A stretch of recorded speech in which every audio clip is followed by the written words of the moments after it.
Hello guys, welcome again to MK's BioVision. Today we'll study in our botany class about the brown alga fucus.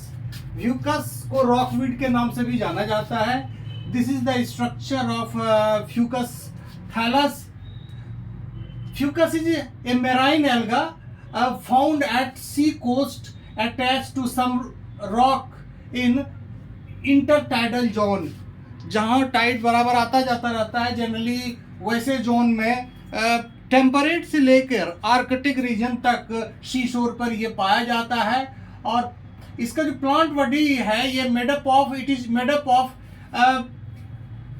Dichotomously branched ribbon like structure. ये ribbon like structure है जो dichotomously branched है, यानी कि दोनों same rate से दोनों का जो ग्रोथ होता है सेम रेट से होता है. Dichotomously branched ribbon like structure called front, इसको हम फ्रॉन्ड कहते हैं. स्टेम लाइक सिलिंड्रिकल स्टाइप, ये जो नीचे का है ये सिलिंड्रिकल रीजन है, इसको हम स्टाइप कहते हैं.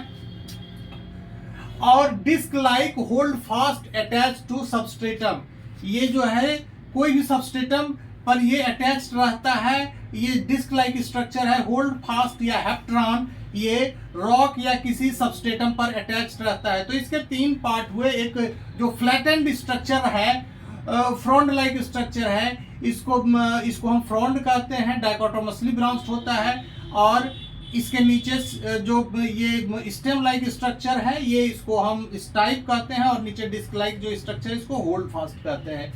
इस पर जो ये रेड कलर से दिख रहा है ये एयर ब्लैडर होते हैं या एयर वेसिकल्स होते हैं. ये क्या करते हैं कि प्लांट यदि किसी रॉक से अटैच रहता है फिर भी इंटायर जो थैलस है वो फ्लोट करते रहता है सरफेस पर. रिब लाइक स्ट्रक्चर फ्रंट में रिब लाइक स्ट्रक्चर होता है. जो थैलस है इसका thallus is anatomically complex. Thallus इसमें तीन रीजन हो सकते हैं. यदि हम एनाटॉमिकली इस फ्रंट को काटें इसका टीएस देखें तो इसके तीन रीजन है. स्मॉलर प्लास्टिड रिच रीजन, मतलब ये बाहर का जो रीजन है लिमिटिंग रीजन है, आउटर रीजन है. It is rich in plastid and it is made up of small cells. जो इनर रीजन है वो म्यूसिलेजिनस नेचर का होता है और पेरेन्काइमेटस सेल्स इसमें पाए जाते हैं जिसका काम स्टोरेज है. इनर मोस्ट लेयर जो है इसमें फंगल हाइफा की तरह सेल्स पाए जाते हैं, लंबे लंबे सेल्स पाए जाते हैं जिसका काम कंडक्शन होता है. ट्रू कंडक्टिंग टिश्यू तो इसमें जाइलम फ्लोएम की तरह नहीं होता है, लेकिन रूडिमेंट्री सीव प्लेट्स इसमें देखा गया है. इन मेडुला रीजन ये जो हाइफल सेल है इसमें रूडिमेंट्री सीव ट्यूब प्लेट्स देखा गया है. Growth of thallus occurs by single apical cell present in notch at the tip of the each branch. ये जो नोच है ये जो डिप्रेशन है यहीं से ग्रोथ होता है. यानी कि ये वाला जो रीजन है यहीं ग्रोइंग पॉइंट होता है और सिंगल एपिकल सेल के द्वारा ये डाइकोटोमसली ब्रांच फ्रॉन्ड आगे बनते जाते हैं. क्लासिफिकेशन हम देखते हैं कि इसका जो क्लासिफिकेशन है division phaeophyta, class phaeophyceae, order fucales, family fucaceae, genus fucus. There are some Indian species, common Indian species that is fucus vesiculosus, fucus spiralis, fucus distichus. Brown alga में जो पिगमेंट होते हैं वो फ्यूकोजेंथीन, क्लोरोफिल ए, क्लोरोफिल सी और xanthophyll pigment होते हैं. और food reserve होता है इसमें लेमिनरीन और मैनिटॉल जो कि कॉम्प्लेक्स कार्बोहाइड्रेट होते हैं. रिप्रोडक्शन का जो यूजुअल मेथड है फ्रेगमेंटेशन, यानी कि एक्सीडेंटल जो ब्रेकेज होता है थैलस के अंदर और फिर वही जो टूटा हुआ थैलस है नया प्लांट बना लेता है. लेकिन जो मेन प्रोसेस है रिप्रोडक्शन का वो है सेक्सुअल रिप्रोडक्शन. सेक्सुअल रिप्रोडक्शन क्या होता है कि हेट्रोगैमेटिक टाइप के होते हैं, यानी कि दो तरह के इसमें गैमेट्स बनते हैं. और ये मोनोसियस और डायोसियस दोनों तरह के हो सकते हैं.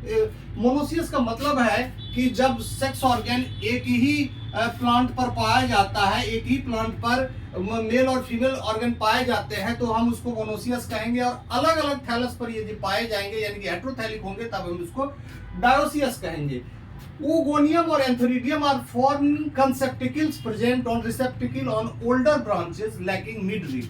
देखते हैं कि ये ओल्डर ब्रांचेज है और ओल्डर ब्रांच पर मिड रिब इस रीजन में है नहीं, और इसी जगह पे क्या होता है कि कंसेप्टिकल फॉर्म करते हैं, यानी कि पिंपल्स लाइक प्रोजेक्शन फ्रंट पर डेवलप करते हैं। इसको फ्रंट पर जो पिंपल्स लाइक प्रोजेक्शन डेवलप कर जाते हैं न्यूमरस, तो उसी को हम कंसेप्टिकल कहते हैं, जो कि बाहर की तरफ एक ओपनिंग से खुलता है, इसको हम ओस्टियोल कहते हैं।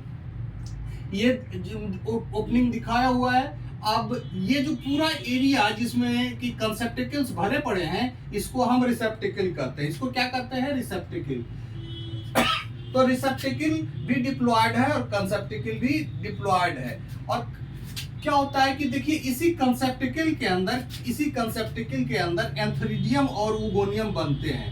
ये कंसेप्टिकल है और ये रिसेप्टिकल का टीएस है। इसी के अंदर बहुत सारे कंसेप्टिकल हैं और इसी कंसेप्टिकल से में एंथ्रीडियम और ऊगोनियम बनते हैं। Antheridium, oogonium and antheridium are form in conceptacle present on the receptacle in older branches lacking midrib.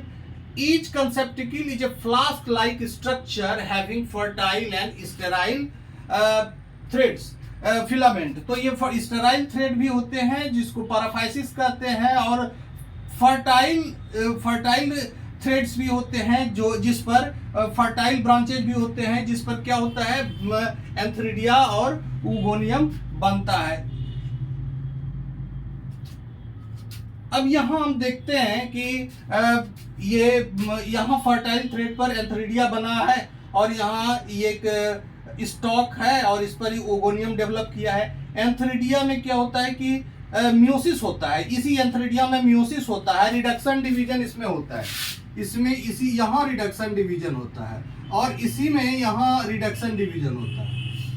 तो दोनों में रिडक्शन डिवीजन होता है और इसमें रिडक्शन डिवीजन होने के बाद न्यूमरस हैप्लॉइड एंथ्रोजोइड्स बनते हैं या स्पर्म बनते हैं, जो कि मोटाइल होते हैं। इनके लेटरल साइड पर फ्लैजिला इंसर्टेड होते हैं, एक आई स्पॉट होता है और एक न्यूक्लियस होता है।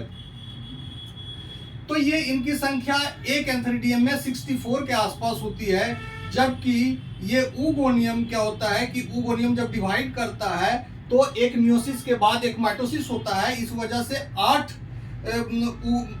ओवम बनते हैं। ये रेयर केस है, जनरली एक ओवम बनता है और बाकी के जो म्योसिस के प्रोडक्ट है डीजेनरेट कर जाते हैं, लेकिन यहाँ 8 एग बनता है। 8 एग बनता है और 8 एग यहाँ क्या होता है कि एक ये एंथ्रीडियम और ऊगोनियम ये क्या होते हैं कि कंसेप्टिकल से बाहर चले आते हैं।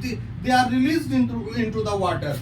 अब ये खुद इससे एंथ्रीडिया वाटर में ही निकलता है और यहाँ से एक भी वाटर में ही निकलता है और फर्टिलाइजेशन भी वाटर में होता है। फ्यूजन ऑफ गैमेट्स भी वाटर में ही होता है। वाटर में फ्यूजन ऑफ गैमेट्स होने के बाद ये फर्स्ट डिप्लॉयड सेल बना और यही मल्टीसेलुलर एम्ब्रियो बनाता है जो आगे चलकर यंग फ्यूकस प्लांट को बनाता है। इस चीज को हमने यहाँ भी डिस्क्राइब किया है। रिसेप्टिकल से कंसेप्टिकल डिप्लॉयड होता है। कंसेप्टिकल एंथ्रीडिया और ऊगोनिया एक प्लांट पर हो सकते हैं या फिर अलग अलग प्लांट पर हो सकते हैं, मोनोसियस या डायोसियस।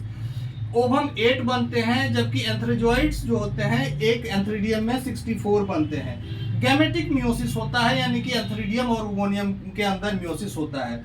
एंथ्रीडिया और oogonium are released in water. Reduction division takes place in Antheridium and Oogonium, resulting in formation of 64 motile anthrozoids and 8 ovum. 64 motile anthrozoids and 8 ovum. और यही क्या होता है कि zygote divides to form, fusion water में होता है, zygotes divide to form a new plant. तो ये जो पूरा का पूरा है इसका लाइफ साइकिल, इसमें डिप्लॉयड फेज डोमिनेंट होते हैं। ये जो प्लांट है, plant itself is a diploid और हैप्लॉयड केवल एंथ्रोजोइड्स और एग होते हैं। बाकी के सभी जो स्ट्रक्चर हैं डिप्लॉयड होते हैं, यानी कि फ्यूकस के लाइफ साइकिल में डिप्लॉयड फेज डोमिनेंट होता है। आज के लिए इतना ही। Keep watching, bye bye.